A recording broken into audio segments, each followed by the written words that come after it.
So we'll be recording the session for those who will not be able to join us.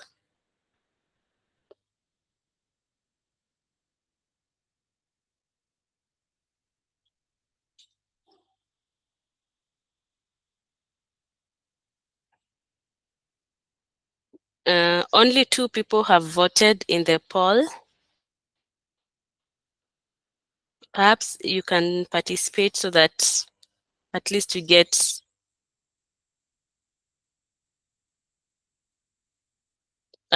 more insights from you. 3 people have participated. That is good. One more and we move.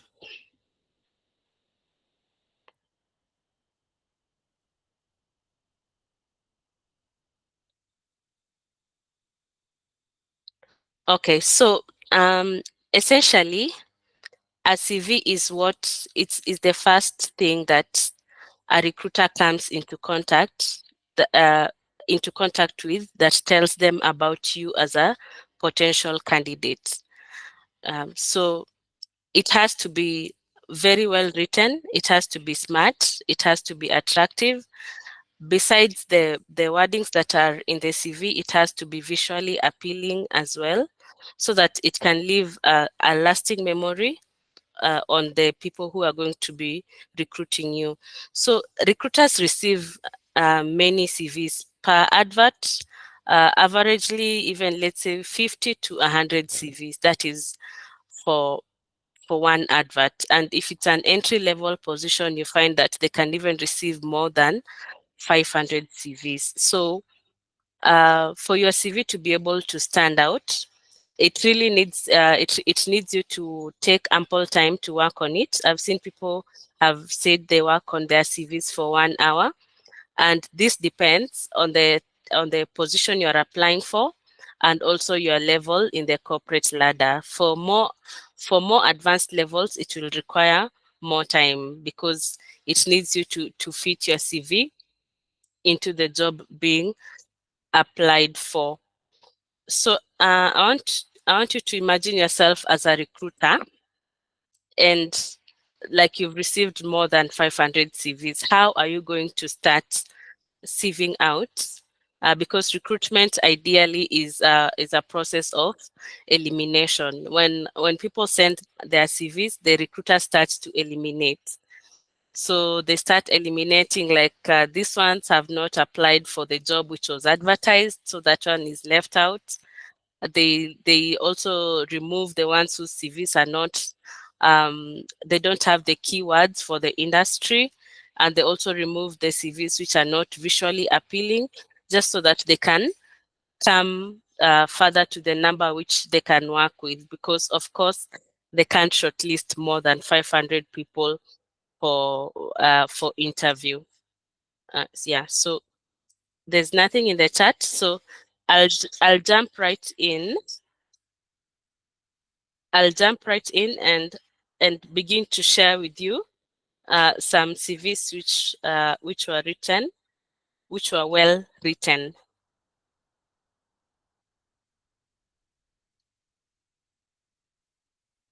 Uh, Give me a minute as I share my screen.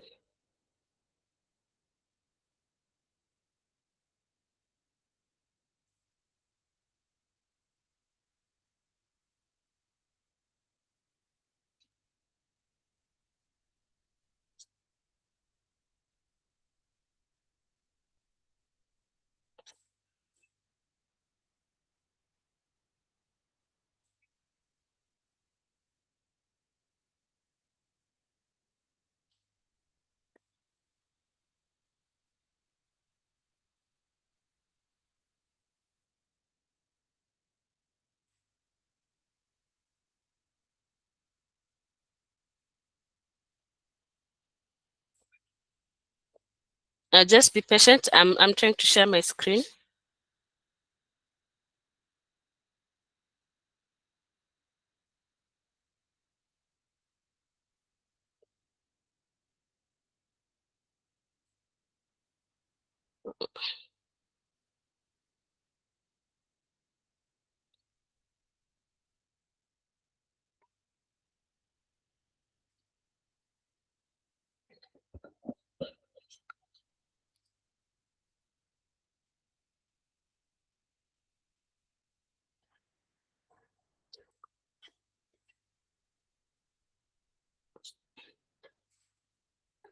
Are you able to see my screen?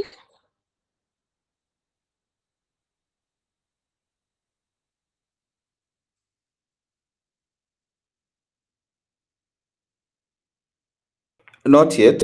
Maybe you can share the entire screen because it's not Okay. up yet. Okay, just a minute.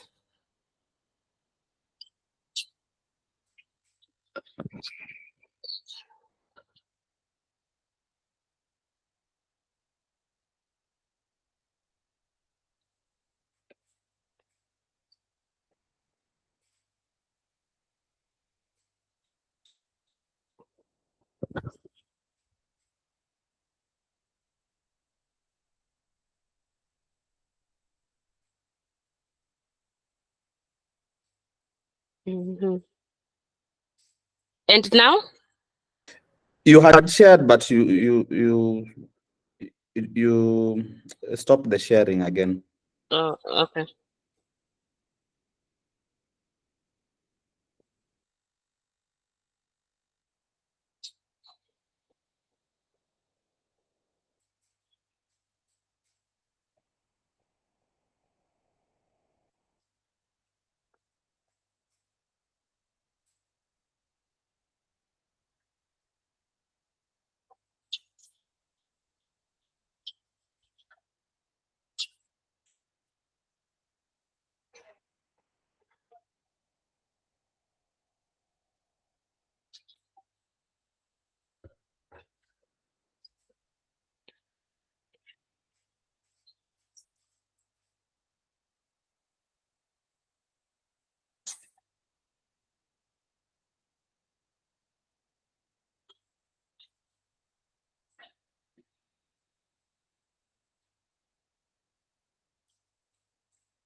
I think you can now see the screen, right?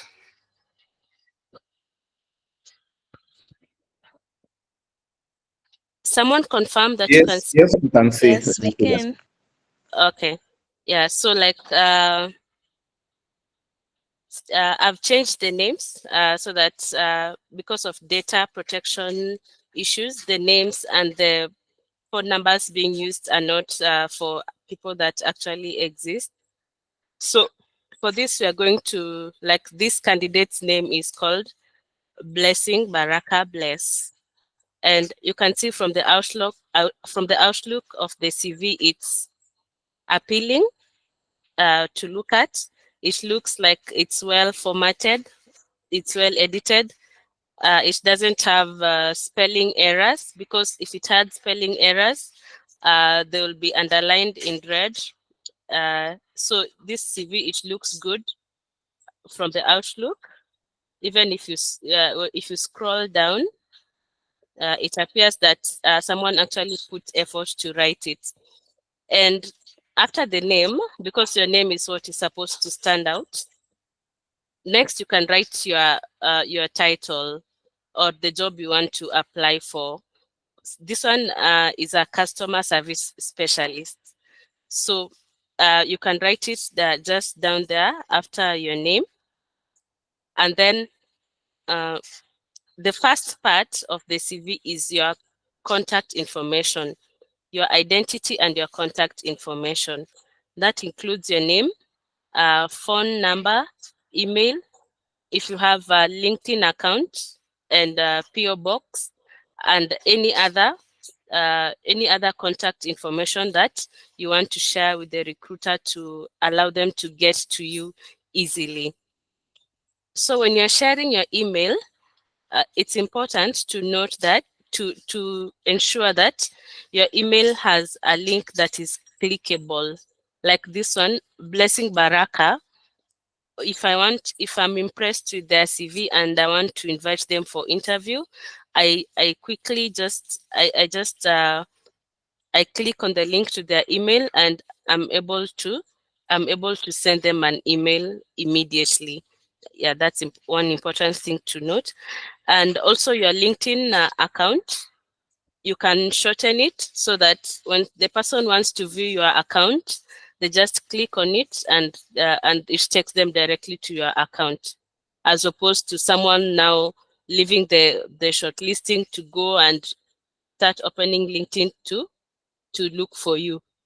And if you're writing your phone number using this method of +254, please ensure that all the digits are written correctly, because I've come across situations where an individual has left out, let's say, one digit or has added an extra digit.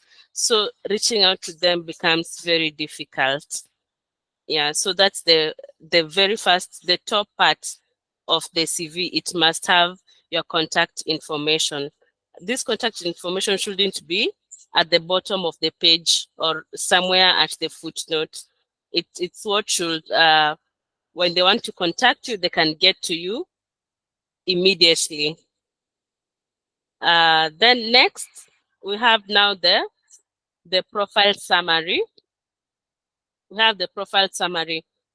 In this section, you're supposed to write a compelling, it's like a profile you are writing about yourself that is going to compel the recruiter to invite you for this interview. So it's important to mention your hard skills. Hard skills are skills that you learn that are specific to your industry. For example, if you're in engineering, we want to hear of things like that you're well versed in doing measurements, you're well versed in, let's say, auditing for engineering tools. We want to see the hard skills that are specific for the job being advertised. You're going to be recruited for your hard skills and not the soft skills.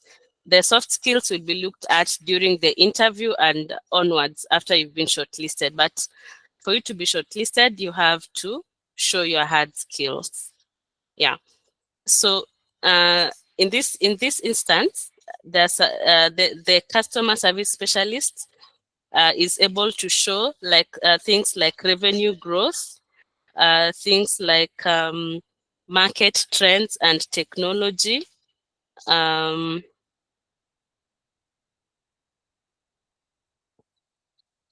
the things which are a must-have for any customer service specialist.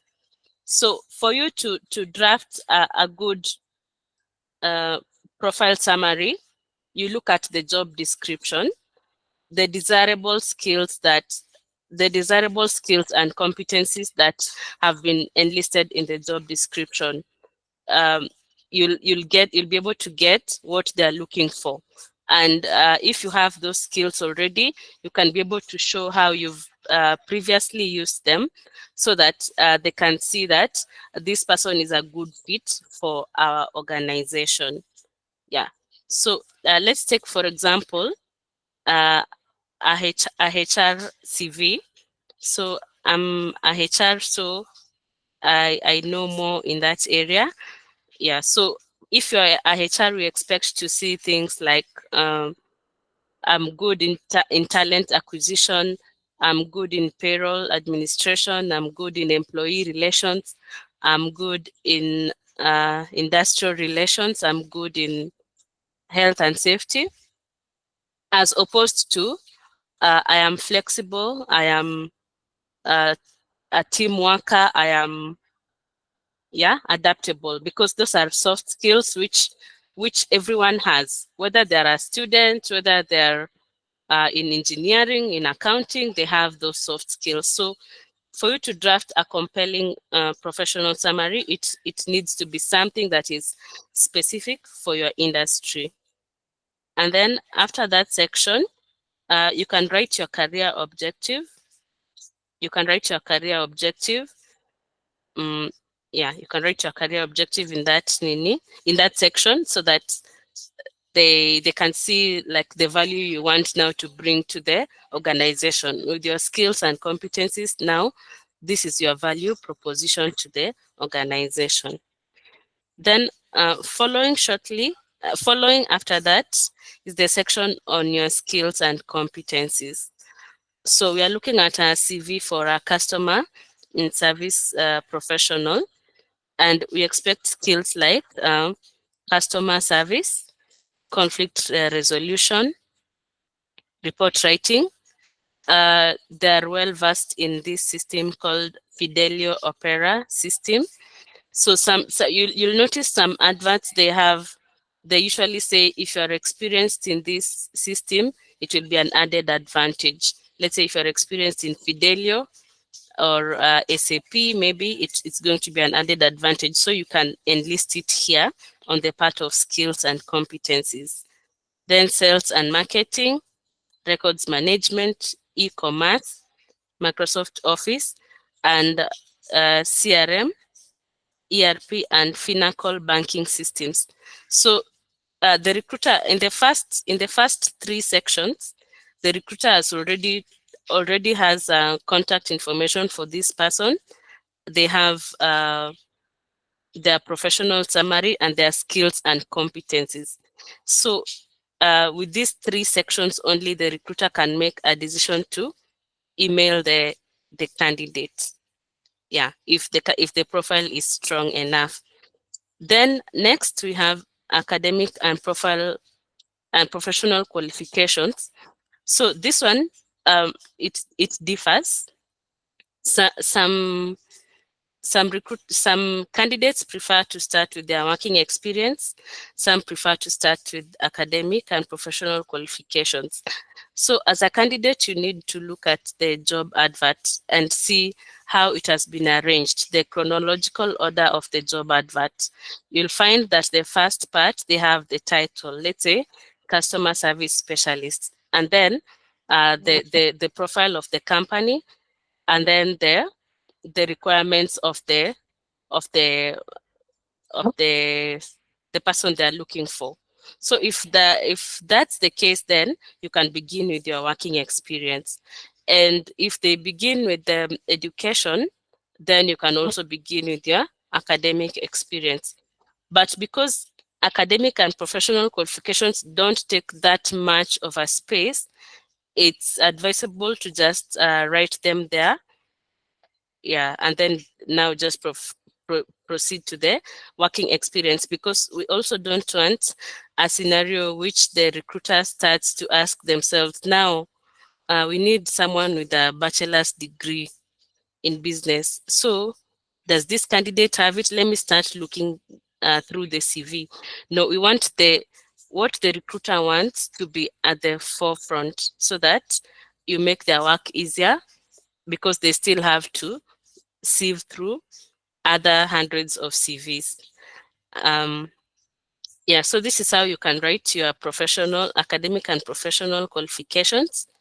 The title of your academic certificate, where you studied it, and the years that you studied. Yeah, it's very important. When you're talking about work experience, it's important to highlight the name of the company and then a brief description of the company. Okay, so like Equity, a financial services provider headquartered in Nairobi. Yeah, it is licensed as a commercial bank by the Central Bank of Kenya. So we are looking at a scenario which your company is not so well known. Let's say we are looking at a company like uh, Excel establishments. Let's just say, for example, Excel establishments. Uh, no one knows about Excel establishments. The recruiter does not know about Excel establishments. It could be a company that is in their industry, which gives you a competitive edge, because you already have the experience they're looking for. But because they don't know what the company is about, you find that maybe they hesitate a bit and or maybe they start googling now, which company is this, what does it deal with. Yeah, so it's advisable you write the name of the company, and then you write the a brief description of the company. Of course, we know Equity, we know Safaricom, that one is okay. But if you're looking at a company like a company that is not it's not so publicized, it's very advisable to write what it does, what it's about. And then after that, you write the your designation. So let's say operational officer reporting to the operations manager. This it's important to write the reporting line because it shows your position in the structure of the organization. You find some companies have just let's say two positions. I'll take an example of a HR setting. Some companies have the head of human resources, and then they have the human resource assistant.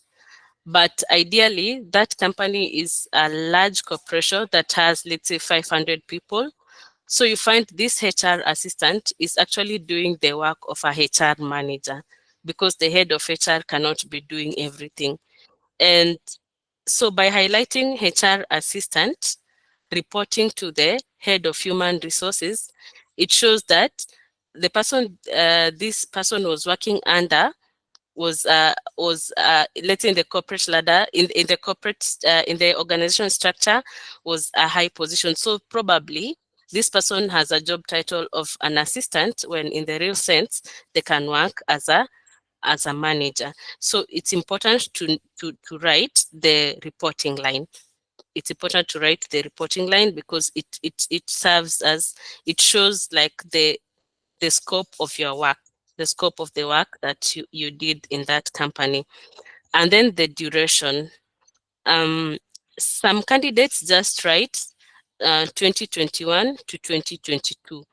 So, and you see, recruiters are usually keen on the years of experience that a candidate has.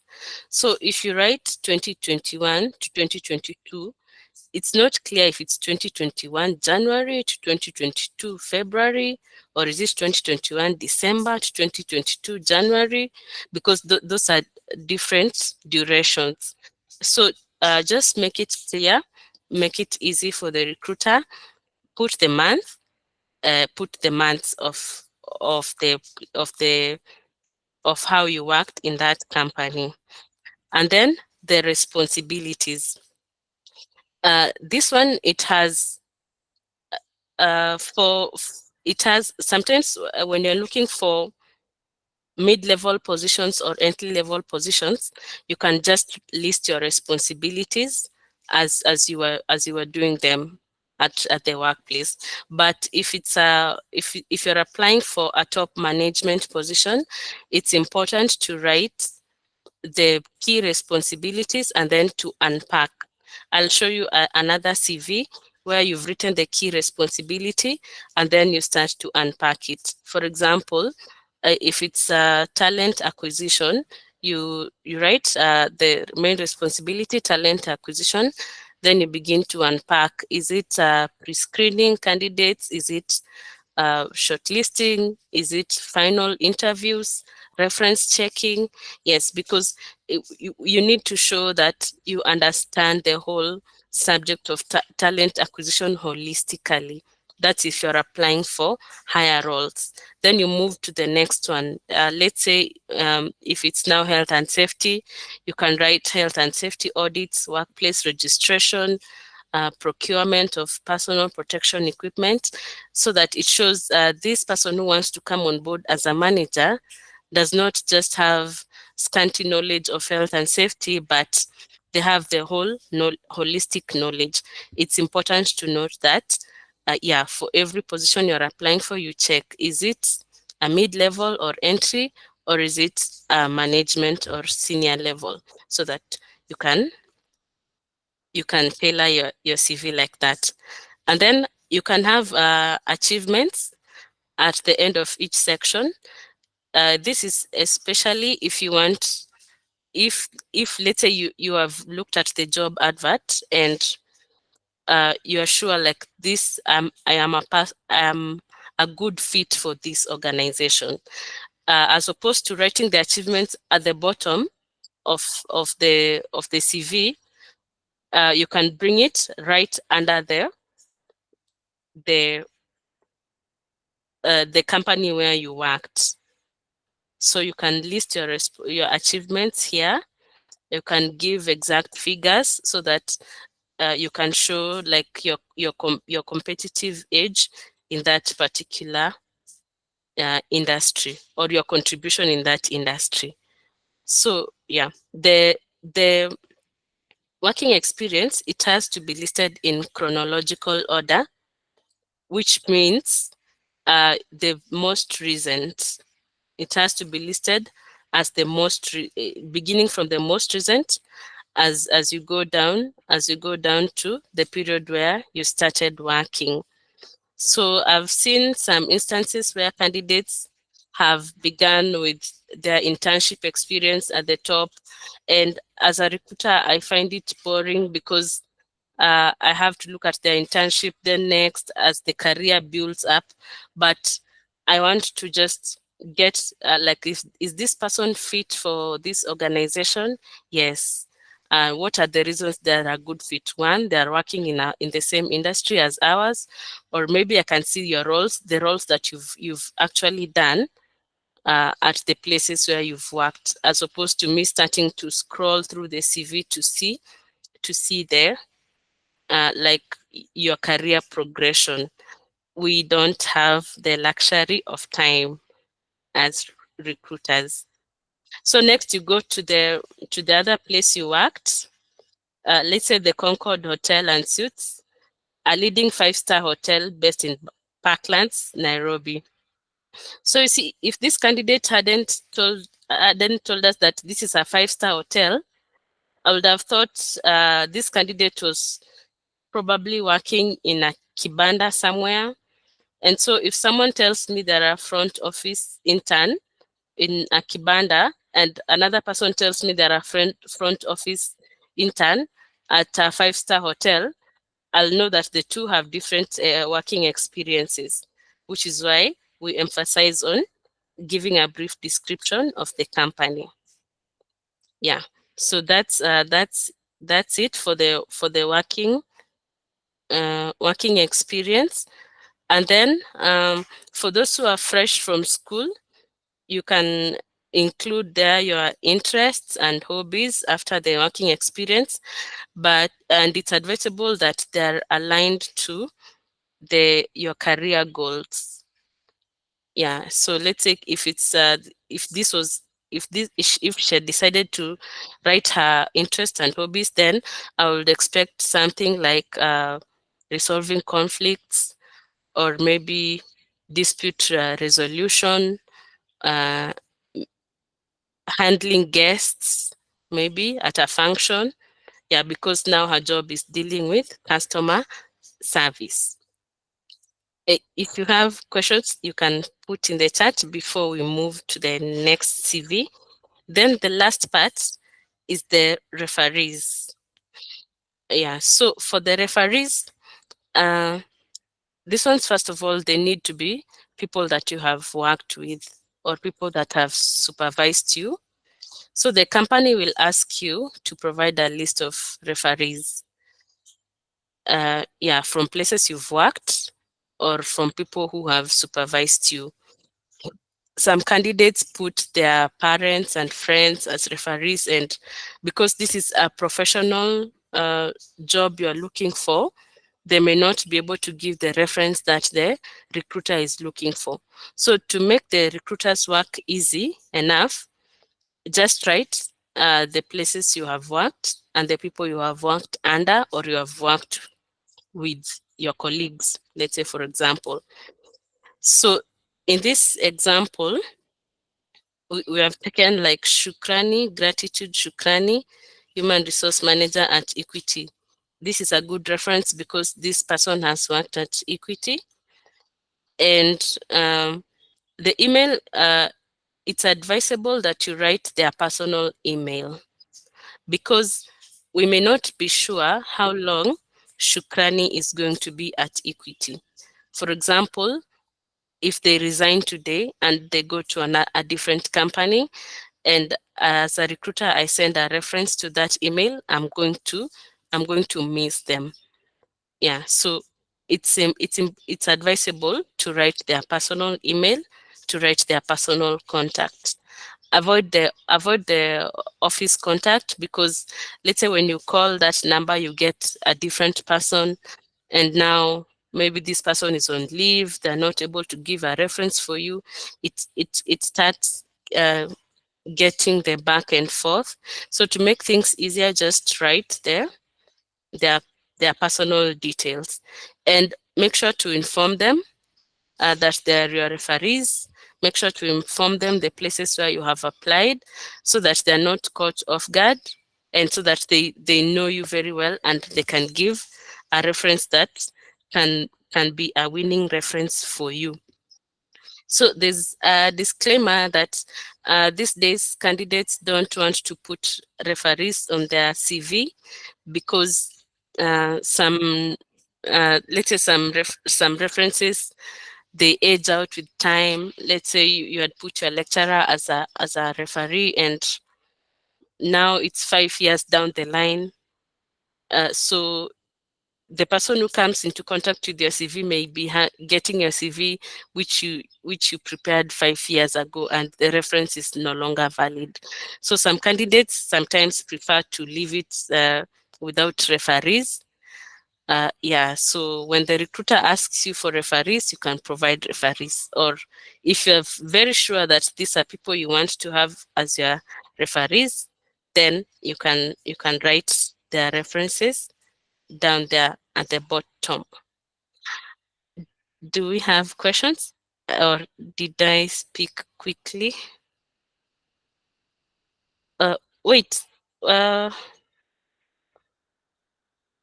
We have a question in the chat. yes. So, wait, let me ask. Did you see how I was scrolling through the CV, or it was just the page one?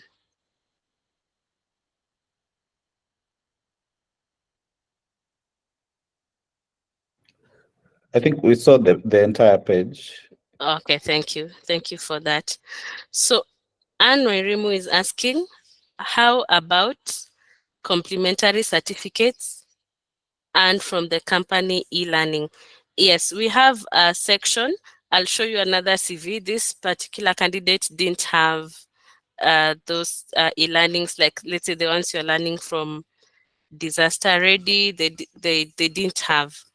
But I'll show you a different CV where you can capture these certificates, because they're also good, because they show you have knowledge in a particular area. So and just be patient. I'll show you another CV which has that, how you can capture that. Yeah. So we have candidates who have different careers. Let's say someone is in customer service and they're also in procurement. And so they're wondering, when an opportunity comes, how do I make my CV so that uh, it doesn't show that, so that it fits that position. And you can have two CVs. You can have a CV for a customer service and a CV for a procurement specialist, or you can merge the two. You can cleverly merge the two so that they give you a competitive edge. Yeah. So let me stop sharing. I share another sample.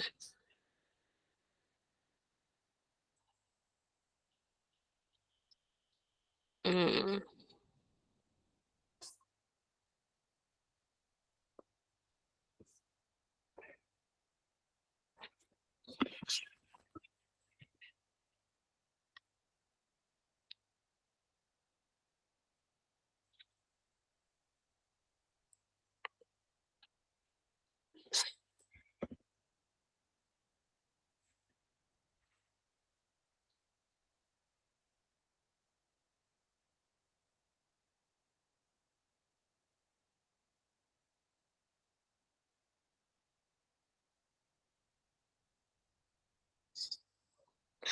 Another thing to note, Anne, is that if these certificates, if they're going to give you a competitive edge on the job you are now applying for, is when it's a must for you to put them in the CV. But if not, then just leave them out, or maybe you just write them at the place where you write your skills and competencies. Eh, Okay.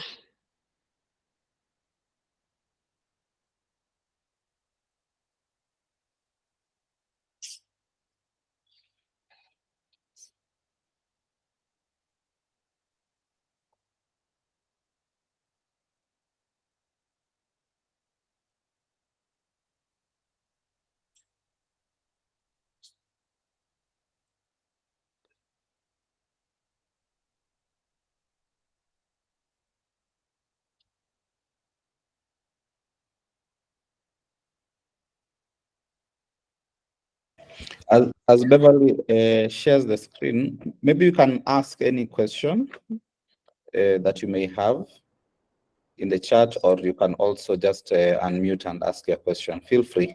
The aim of the session is to just give everyone that understanding to enable you to better search for jobs and be better prepared for your interviews. So, any question?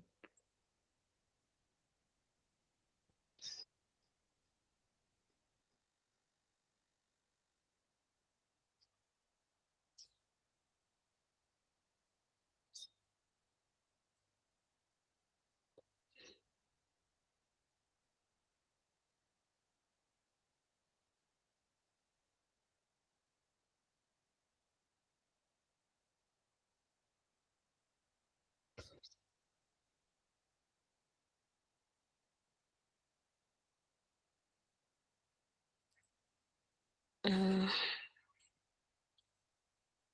so yeah, can you see Furahia Maisha's CV?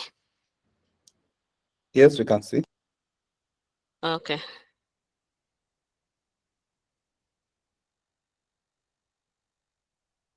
So like we've said, the first is the identity of the candidate, the clickable email, and other contact information, the skills and competencies, and then the part where you have academic and professional qualifications is the place where you can write the CVs the certificates you've acquired through online learning. For example, here he has written certificate in the procurement process by disasterready.org, and he acquired it on 29th December 2022. So because he's a procurement specialist, that certificate gives him an edge, and he can just include it there. Academic and professional qualifications, they can be put as one.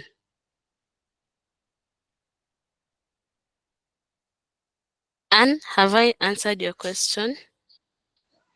Yes, you have. Okay.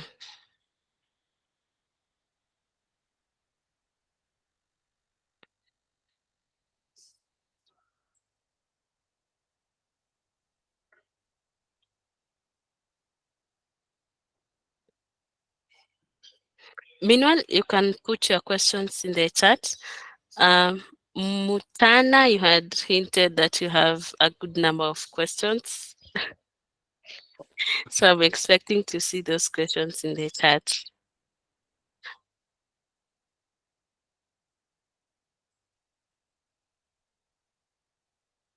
Mm, confirm you can see Burudika Nasi Leo's CV. Confirmed, you can see. Okay, yeah.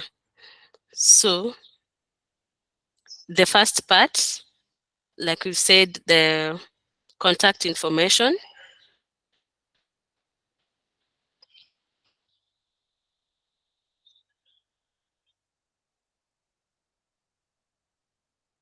So in this CV, I want to show how you're supposed to highlight the key responsibility and then uh, you now begin to unpack it to show a holistic uh, understanding of the role you did. Yeah, so this person is a talent manager reporting to the managing director. So you can see like number one is talent acquisition, determining the staffing needs of the organization, planning recruitment calendar, recruitment and selection of qualified staff. Yeah, this one shows that this person has an understanding of the whole talent acquisition process. It's different from when someone just starts writing a list, like planning recruitment calendar. Then number two, let's say workplace audit. Then number three, recruitment and selection. It shows that this person has been doing roles like support roles for different departmental heads. So this person ideally is in either mid-level or entry level. Yeah, but if you're applying for a senior role, it's very advisable to have the main role and then to unpack with the exact roles that comprise of that main role.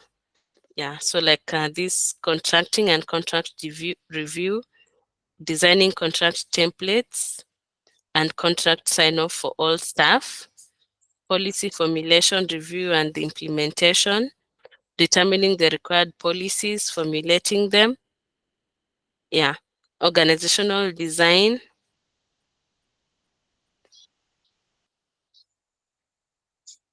Yeah, it goes on like that and like that, so that the person is able to show their understanding of the role in full. So these are the samples of the good CVs that recruiters look out for.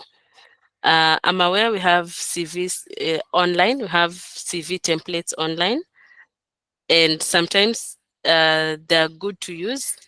But I feel like they have reduced it to like a resume, because most of them don't go beyond 2 pages, and the candidate fits in the information, and you find that some important information is left out because the candidate wants their CV to fit into that particular template of a resume. Yeah, and also sometimes some templates require you to upload a picture, which ideally is not a requirement.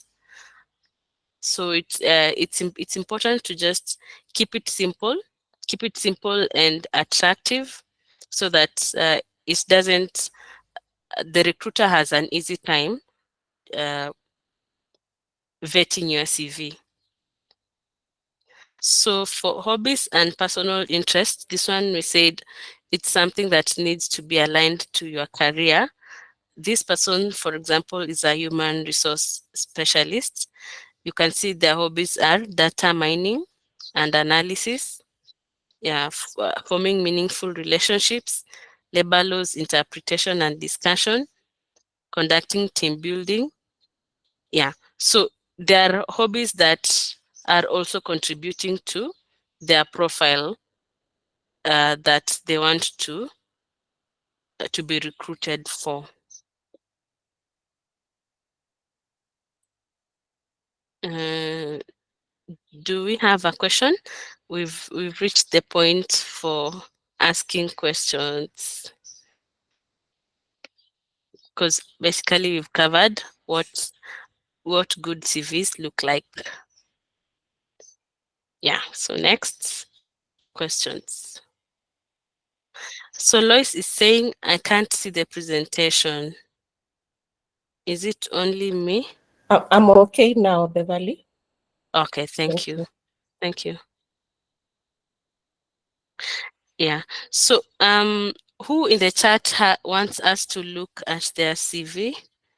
Who wants to share their CV so that you can give a review of it. Some examples of not nicely written CVs I've come across are CVs that have tables inside them, like this person has partitioned, like it's a 3-table CV. The first table is the duration, the next table is the place they worked, the other table is their roles and responsibilities. So those ones, they're not visually appealing, and they look like it's just listing down points. Yeah, so these templates we have shared are good for earning you the interview, for passing the pre-screening stage of the interview. Yeah. Other examples of badly written CVs are CVs that just write the job title. If when someone has written 2018 to 2020 cashier at Equity Bank, and then 2020 to 2021 cashier at Quickmart. So the recruiter doesn't know this cashiering, what is it about? Like what exactly are the skills you gained when you are working as a cashier? It could be you're a cashier who just banks the money, or it could be you're a cashier who now does even the bank reconciliation, and you even audit the financial statements. So it's very important to write the main responsibility, then to unpack it so that the recruiter has an understanding of what exactly was your role. Uh, does someone want to share their CV?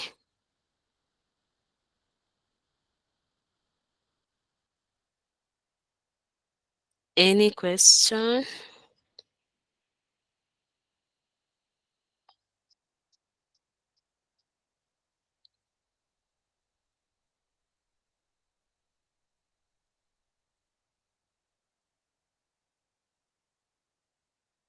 Yeah, so it's an open hour session uh, because we want to answer the questions that people have concerning the CV writing.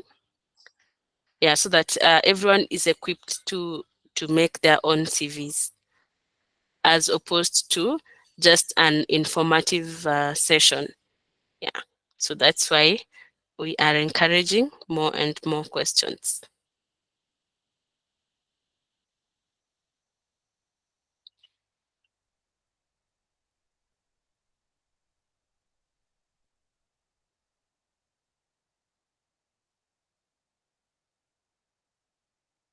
Hi, Lois, the presentation is, we're able to view the presentation.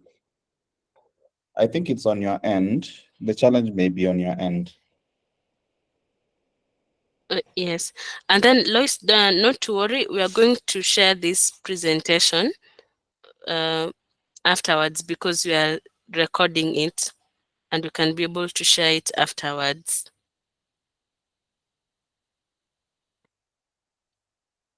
So the other question to ask would be, like, how often should you edit your CV, or when should you get your CV to be done? Yeah, so maybe someone in the chat can answer that question before we can go in depth to look at some of the possible answers to that question.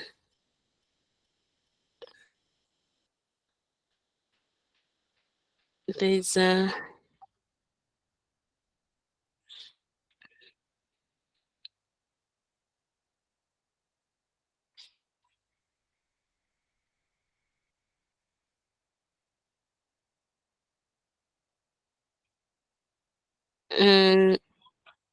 no question. It means we end the meeting.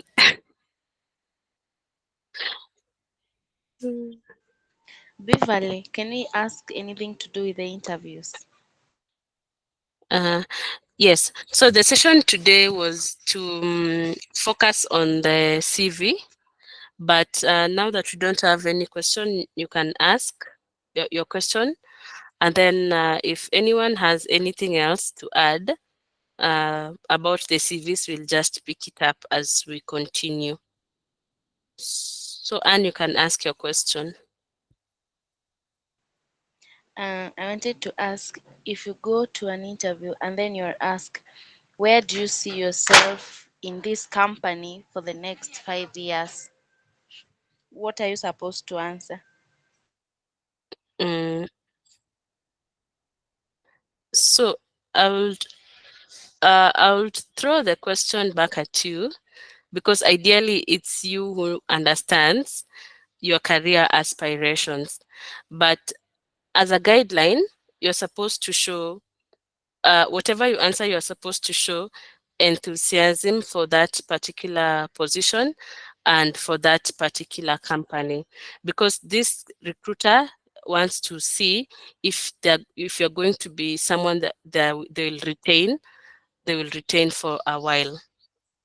When they ask how do you see yourself in 5 years, they want to see, is this someone we're going to recruit, and then let's say 3 or 6 months down the line they have already resigned and we begin the recruitment process again. So the answer you give is supposed to show that you are enthusiastic about that position and about that particular company, and you're looking to grow in that company. Yeah. Something else to note is that you shouldn't tell them like, I'm just here for. There's a candidate who once told me, I'm just here for the money, but I have my own company, and in 5 years I want to be out there to do my own kind of business. So you see, the recruiter is not there to give you money, or they're not there to like do you a favor to give you a job. They want you to show your value for the company, and also that you value their time, because recruitment is costly. And if a recruiter can get a candidate who they can retain for long, they're going to go with that candidate. Yeah. So the answer is within you. Like, how would you what is your career aspiration in 5 years? But as a guideline, it should be that it has to be in line with the company's interest at heart, so that you don't portray yourself as someone who is just there to pass time, or maybe to learn industry dynamics and then to move out. Yeah, that could be the reason. But if it's clearly seen, then maybe they won't give you that opportunity. Okay. I hope I've answered your question, Anne. Then Sheila is asking, so with every job position, there should be a new CV tailored to it? No. So CVs can be static. For example, as a HR person, I can use my CV to apply for different organizations, but the cover letter, it has to be tailored for each and every application. Okay, because if unless I'm changing my career, unless I'm changing, let's say, from HR to maybe sales and marketing, then I can tailor everything I was doing in HR to link it with sales and marketing. But if I'm applying for HR manager and it's in company A, B, and C, as long as what they're looking for is what I've been doing previously, then the CV can be static. But the cover letter has to be tailored for each and every industry. Maybe just to add on it, yes, it has to be, it can be static. The CV can be static, because if you're in HR, you're just in HR.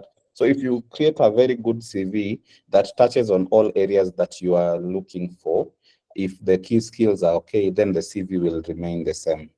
But if you find that maybe your CV is not quite aligned with, let's say you're in HR and you're a generalist, but the role is looking for someone who is a specialist, then that's where you'll tweak the CV a bit, but not entirely that you'll change the whole CV. You might just change maybe in terms of the skills area, and maybe the summary part. But in terms of the entire CV, it will remain the same. It's just that you are customizing it as you go. But for the cover letter, entirely, the entire cover letter should be a bit different. Yes, you can have a generic one, but that you change that just specific areas. Because if I'm applying for recruitment roles, then it means that all the roles, all the CV, the required skills would be similar, but now you need to always try and customize it to the particular job that you're applying for, which you can use the job description to assist you in customizing it. Yes, Yeah. Lois? I wanted to ask Beverly on the on the work experience section, the descriptors that make your work experience not sound mundane, especially for pretty standard roles and entry positions.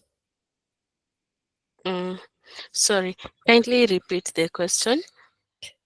On the work experience section, Yeah, how do you put descriptors that yeah. help your your work, what you're doing, Mm-hmm. not to sound so routine and mundane, like processing payment or Yeah. filing?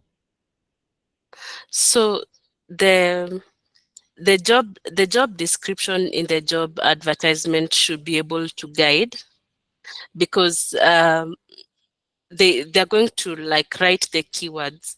You see, we have different keywords for every industry, because a person like an accountant, the person who processes payments, let's say, is an accountant or a cashier. It's very different from let's say industry A to industry B. You find that in industry A, let's say it's a hospital, they're dealing with insurance companies, okay? Let's say processing payment for insurance companies. And the same accountant in a manufacturing industry is dealing with shipments or something like that. So the job advertisement can guide you so that it shows, like, you show the keywords that are needed in that particular industry. If someone is recruiting for an accountant in a manufacturing industry, and you share something like insurance companies, you see, they're not going to, like, it won't be aligned with what they're looking for. But if you speak of shipments, if you speak of like the things you're importing and exporting, then they're going to click with the recruiter. So let the industry requirements guide you into the specific terms that are required for that particular role in that industry. Yeah, I don't know if Hosea has something to add to that. Yeah, I think just to add on it, as you've explained, but the other thing you need to ensure that the role has the roles that you have also bring out the impact, because the it depends on how you phrase it. The role can be, let's say, recruitment, but still you can find a different way of bringing it out to show the impact that that role has within the organization. So the cut is you need to ensure that this role you are trying to describe shows how impactful it is to the organization. Hope that that helps.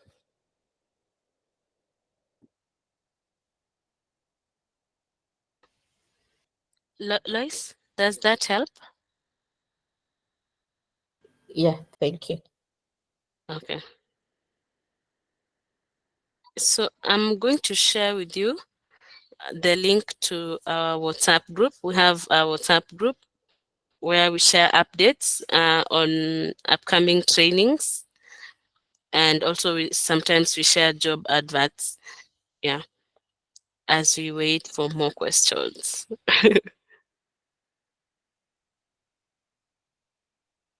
We still have time. We still have 50 minutes to go.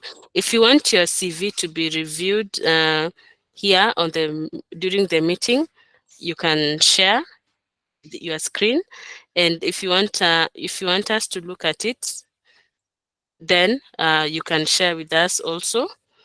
But that one will be charged. You'll be told the amount by Hosea.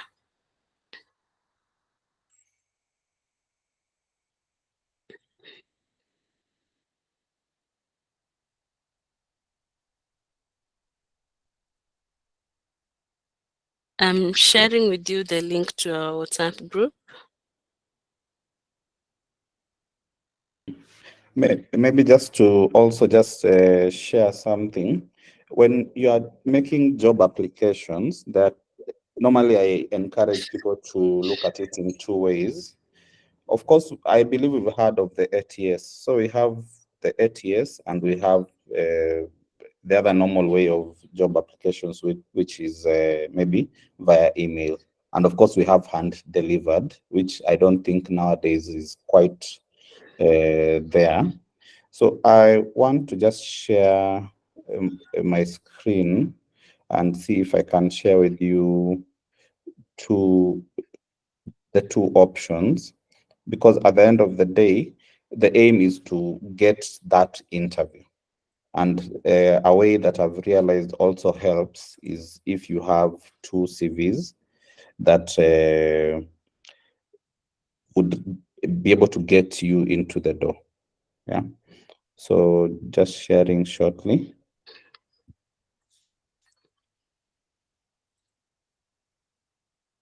Just a moment.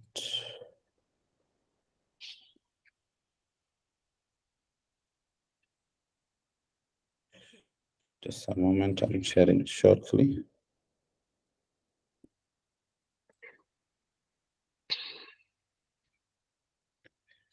Let me know once you're able to see the screen.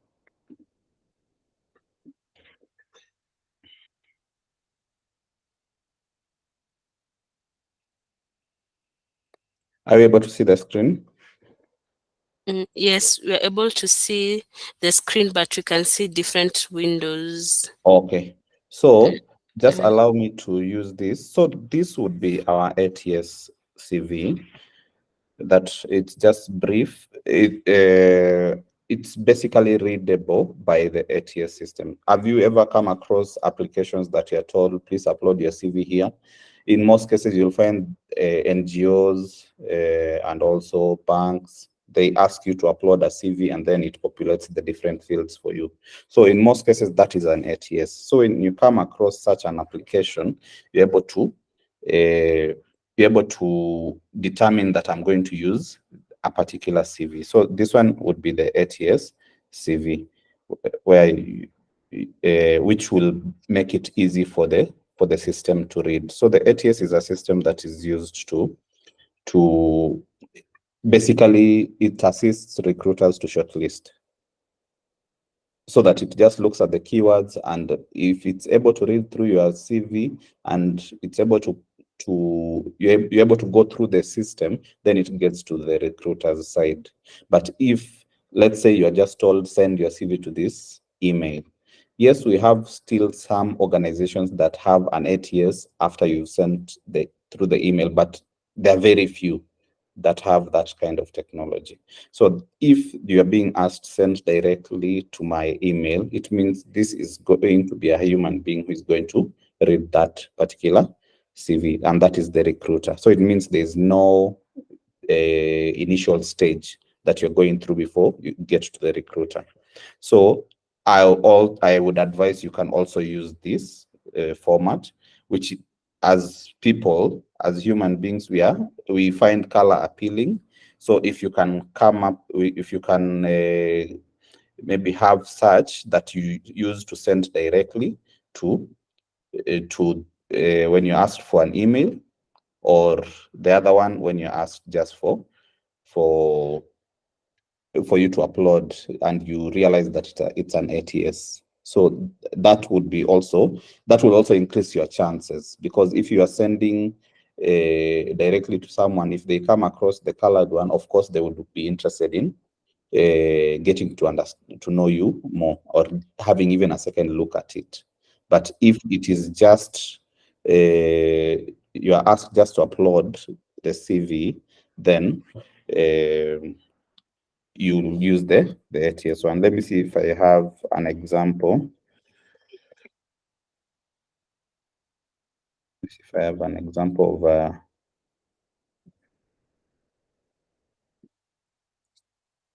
okay, just a moment.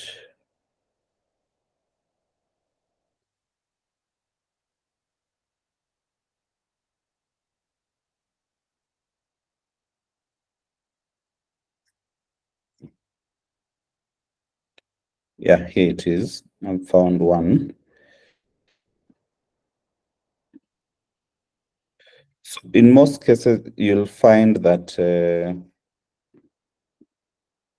yeah, this is the one. So you'll find that you're asked, please upload your CV here. So some will just be straightforward, where you just upload your CV, but we have some that will ask for you to upload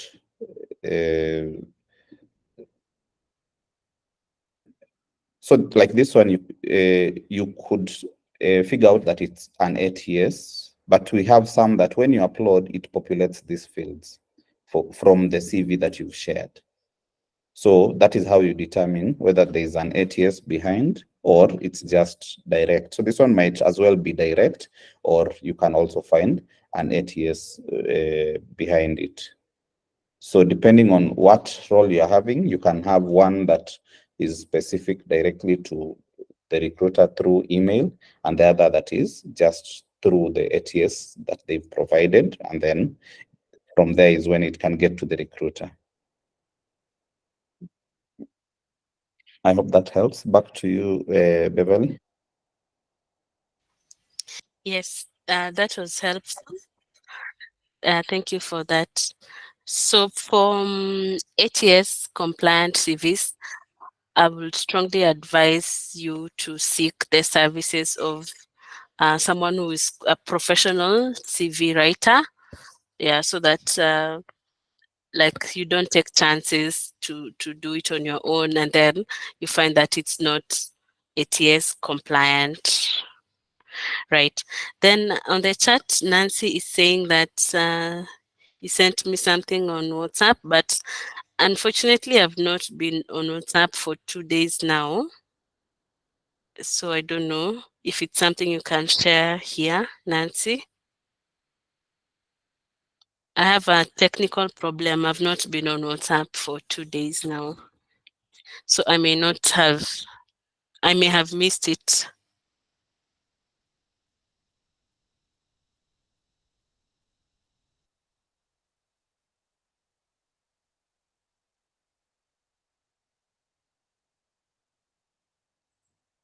Nancy, are you typing or will you unmute?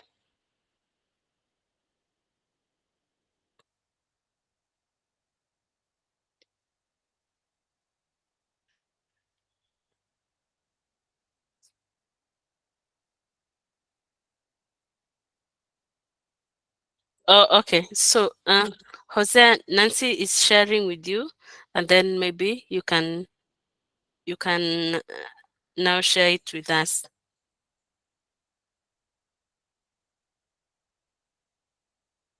Okay, okay.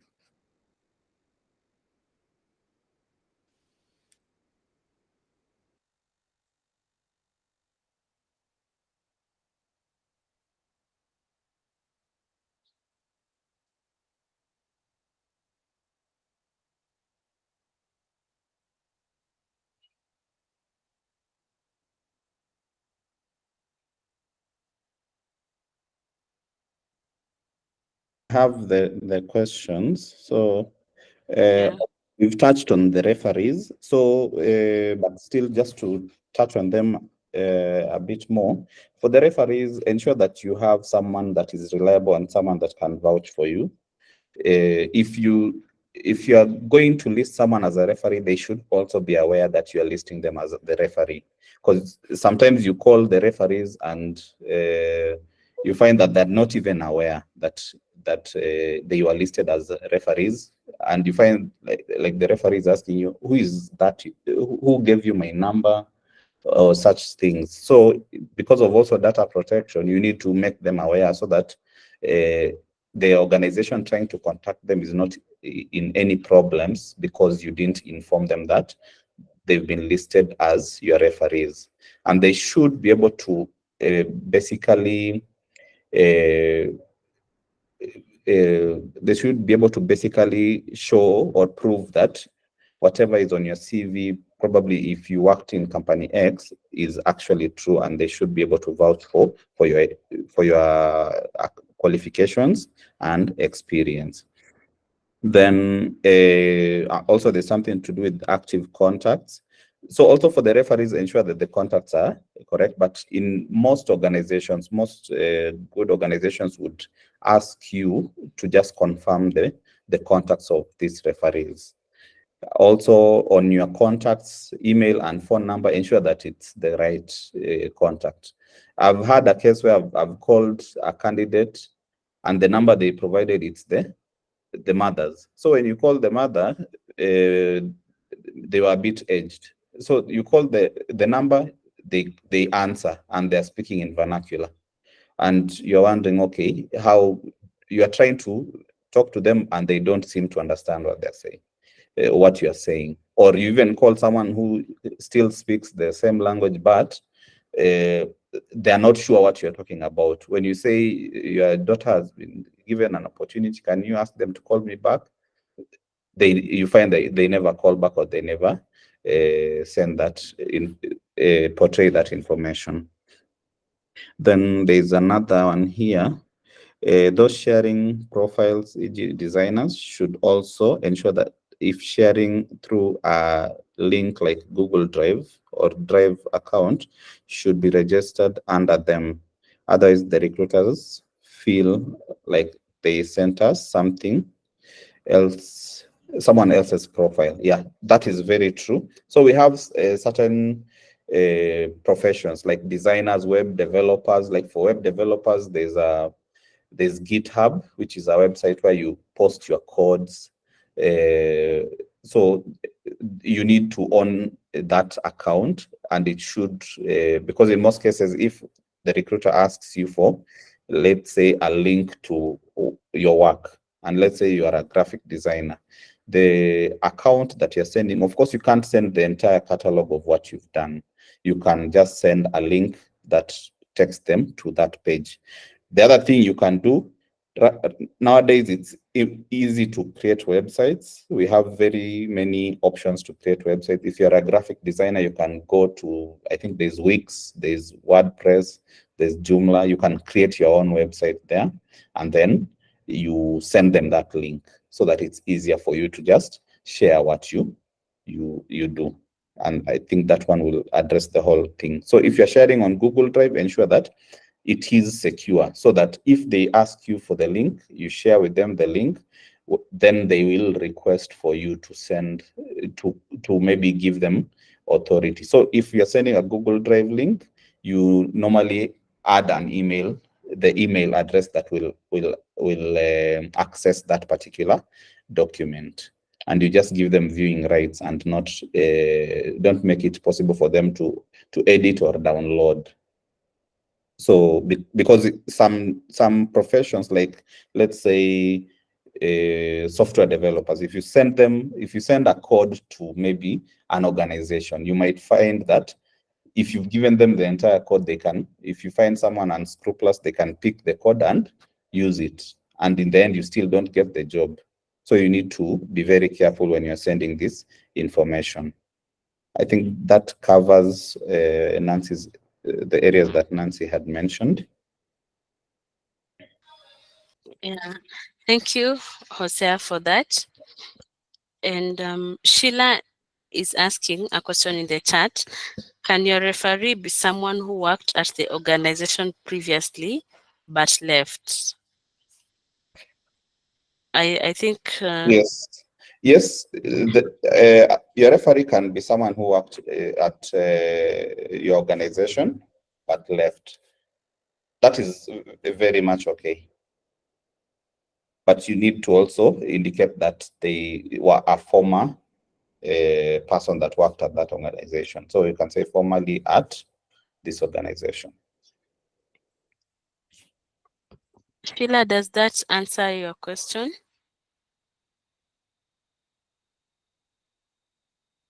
Okay, thank you.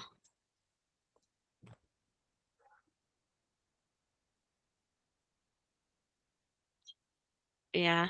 So as we wait, we have 35 more minutes. The link to the WhatsApp group is on the chat, and the link to the Google form. Yeah, because we need to like make the tailor-made career solutions for each and every one of us. So if you submit your details to us, we'll use the information to reach out to you with the career, with what you require, yeah, to advance your career. So I've put the two links on the chat. Besides that, we also do CV reviews. We do cover letter revamping, CV writing, LinkedIn optimization. So these are the services we offer. You can take advantage of that. Duncan Samuel is asking, Hosea, Duncan is asking, how many referees should be on the CV? We go with three referees, and ensure at least at least two of them should be professional referees, meaning people who know you at work, and then one may be a mentor. You can have one who is a mentor or someone that would vouch for you still, but at least two should be professional references. I hope that answers you, Duncan.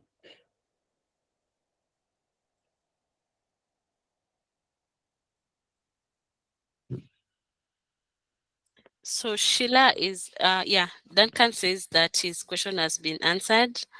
And Sheila is asking, does your current employer need to be one of your referees? So it depends. The question really depends, because if it's your current employer, the question you need to ask yourself is, would they be okay being your referee? Because if it's your manager and they are okay being your referee, that is fine. But if having them as a referee would affect you from getting the role that you want, maybe, because this basically means you want to leave the organization. So if the employer finding out that you want to leave the organization will cause you problems, because you can imagine listing them as your reference, and then as much as they give you a good reference and you don't get the job elsewhere and you have to stay, then it means they already know that you want to leave.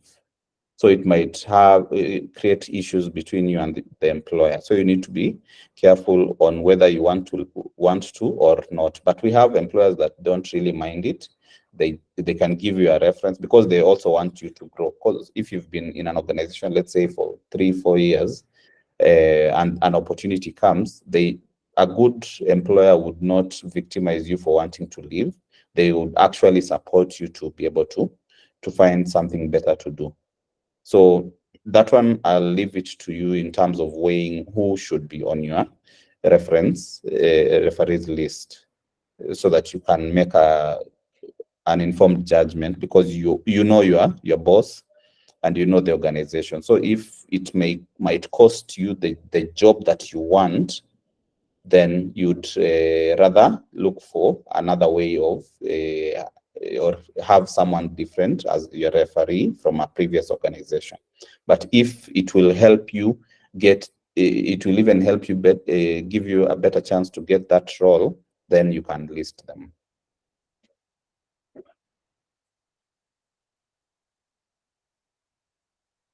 I hope that answers.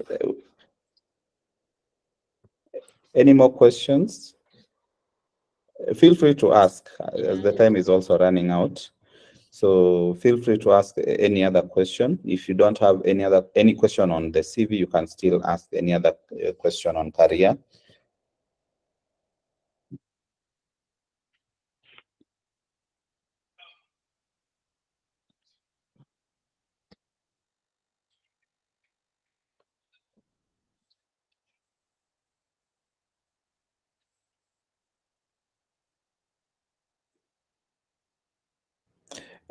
Beverly, I think Yeah. we don't have any further questions, Yeah. unless there is any. No, on the chat is clean. The chat is clean. There's no question on the chat, and no one has unmuted. So I think we can call it a day. We can call it a day. Yeah, but to urge everyone to join the WhatsApp group. You can ask your questions there throughout the week, and also to submit the Google form that I've shared the link in the chat, so that you can be able to make tailor-made career solutions for you. Yeah, and then a final reminder, we offer the CV review services. We offer the CV revamping, cover letter revamping, and LinkedIn optimization services. Yeah. Wait, there's a question. There's a question from Sonia.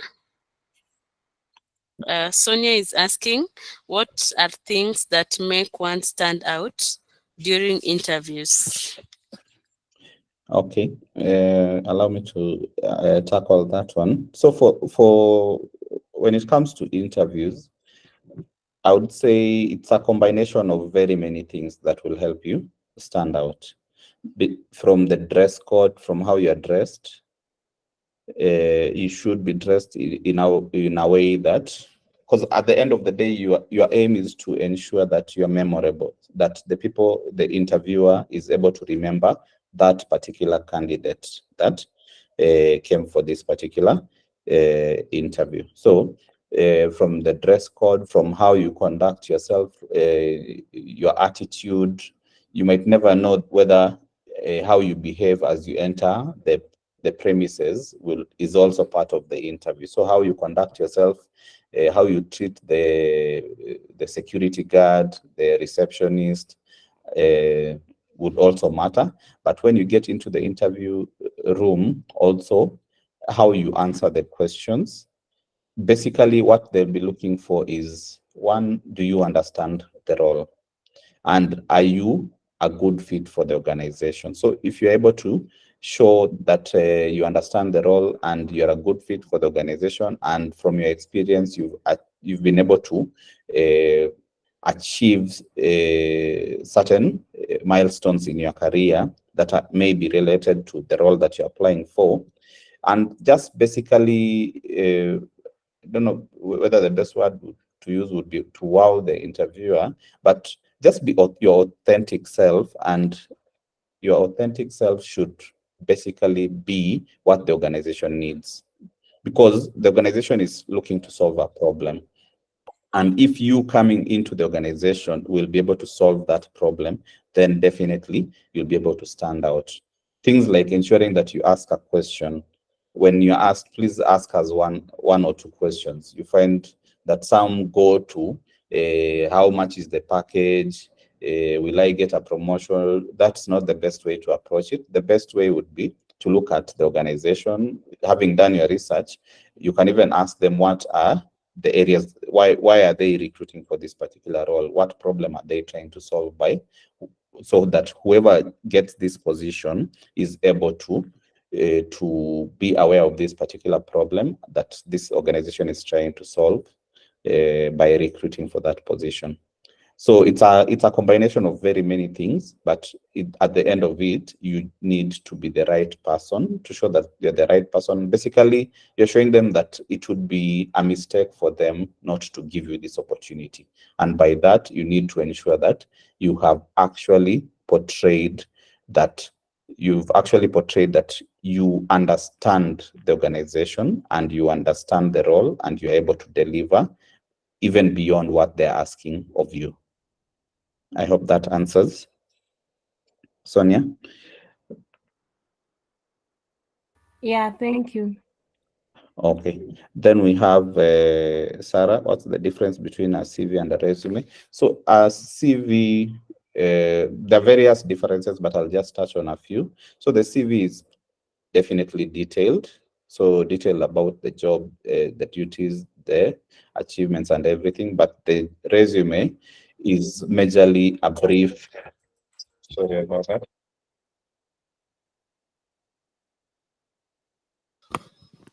So the Sorry resume about that. is okay. Also, go ahead.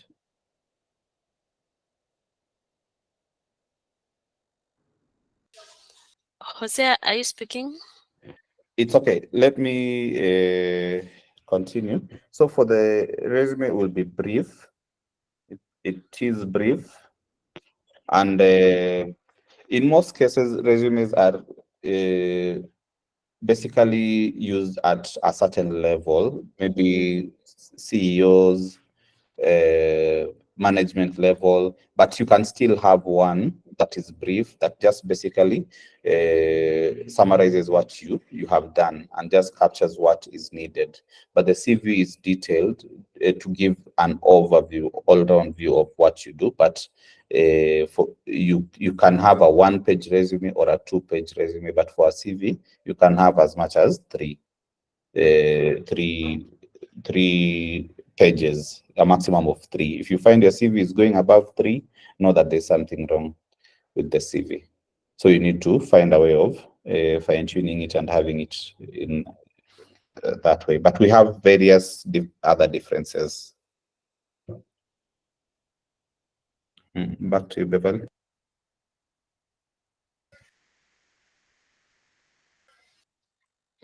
Sarah, I hope your question has been answered. Yeah. And just to add on that, the job advert will specify what they need from you as a candidate. If they need a CV, then yeah, share a CV. If they need a resume, then you can share the resume. Okay. So we are coming to the end. In case there are no further questions, oh, sorry. Another question from Sonia. What about when applying for your first job? I think the question is incomplete. Sonia, could you clarify on the question? If you can unmute, it will be okay.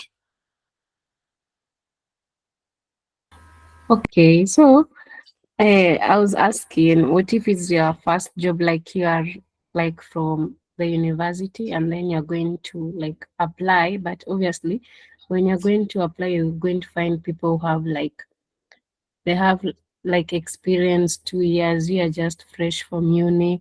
The only thing you have is maybe the classes, I mean, what you have been taught. Yeah, I think, how are you going to like be able to like compete with these people who have like 2 years? Ama you don't have that experience, you just accept AC yako, then you go home. Anyway.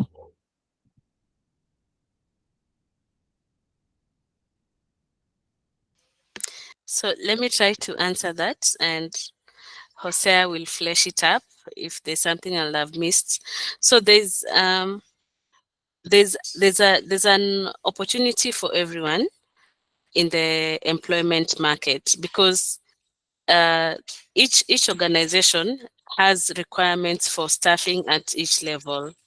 We have entry level positions in every organization, and mid-level as they climb up the ladder. So if you're a fresh graduate, we have entry level roles. We have roles that require 0 to 3 months. We have roles that require up to 6 months. We have roles that require up to 1 year. So it's very important for you to start, not just to apply for any job that you come across because now you're looking for a job, but to apply for the job that actually requires the experience that you can fit in the experience that they require, because yeah, they understand, like, if we need someone with 5 years experience, we need, it means someone who has been in the industry. They have the technical like needs of the industry, and they have like the connections, you see, such things. But if you apply for a job that is way beyond your experience, then it means even if you get the job, it's going to cause you burnout, it's going to cause you stress and things like that. So on LinkedIn, if you're on LinkedIn, you can go and you can narrow down your search. You can narrow down your search to say that you're looking for jobs within 0 to 6 months of experience, or let's say 0 to 1 year of experience. And you're going to get that there are quite a number that you can apply for. And also, if you see any job that is between 0 to 2 years of experience, then that job is an entry level job, and you can apply for it. They can take maybe someone who is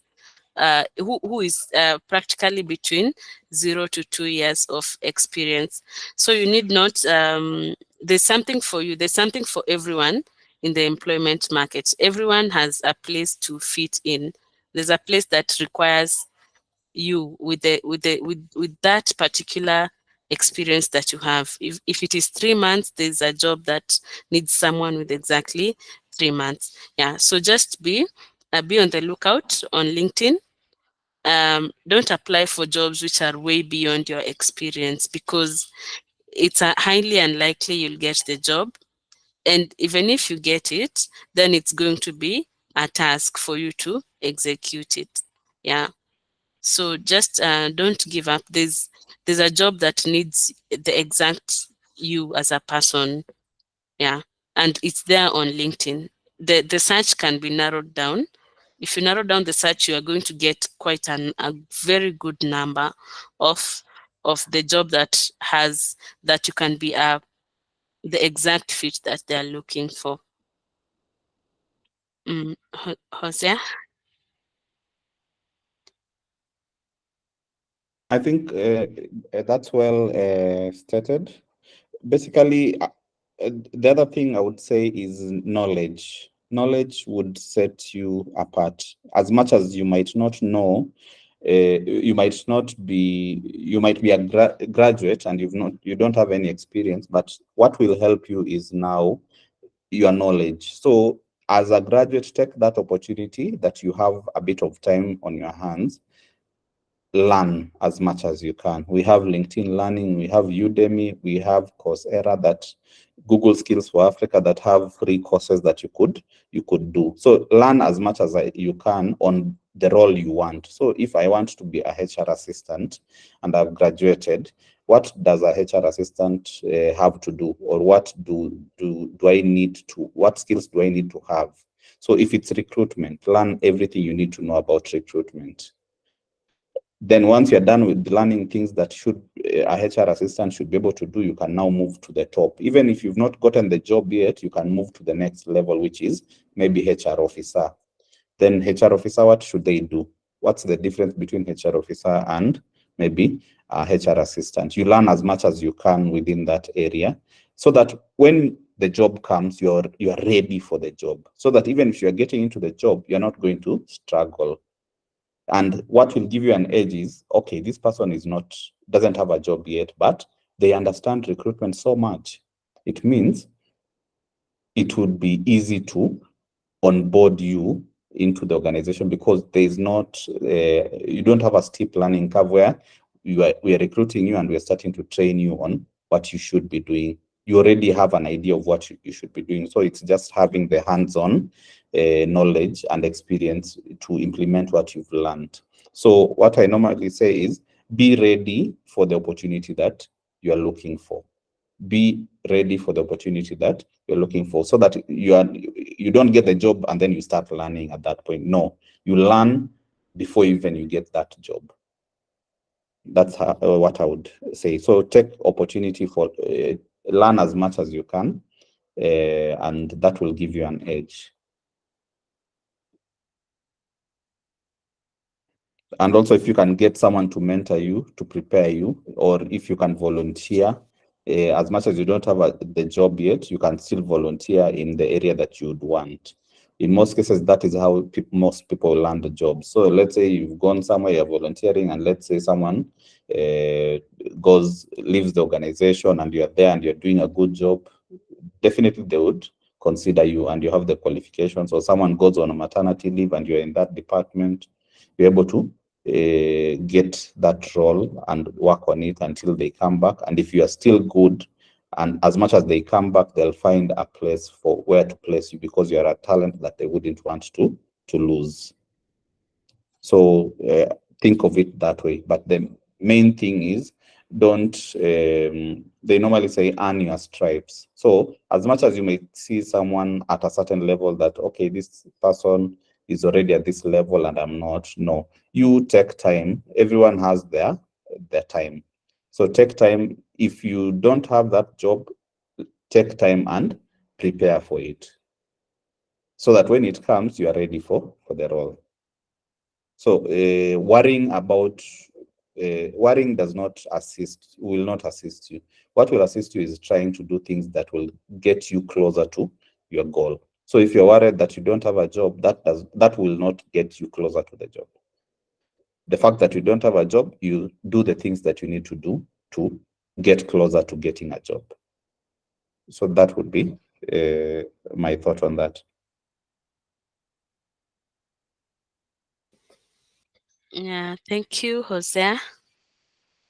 So, Azan and Duncan, do you have something for us, maybe a takeaway before we close the session?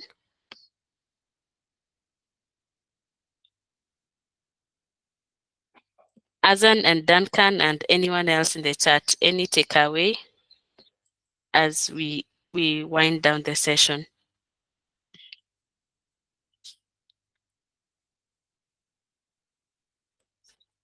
Uh,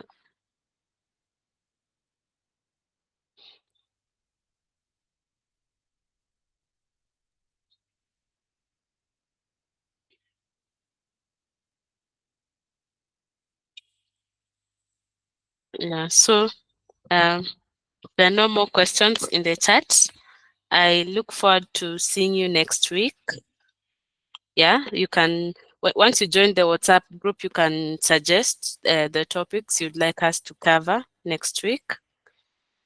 Yeah, so that will be it from me. Like I said at the beginning, my name is Beverly. Yeah, I'm the one who was on the poster. Yeah, so you can drop off. You can drop off so that we end the meeting.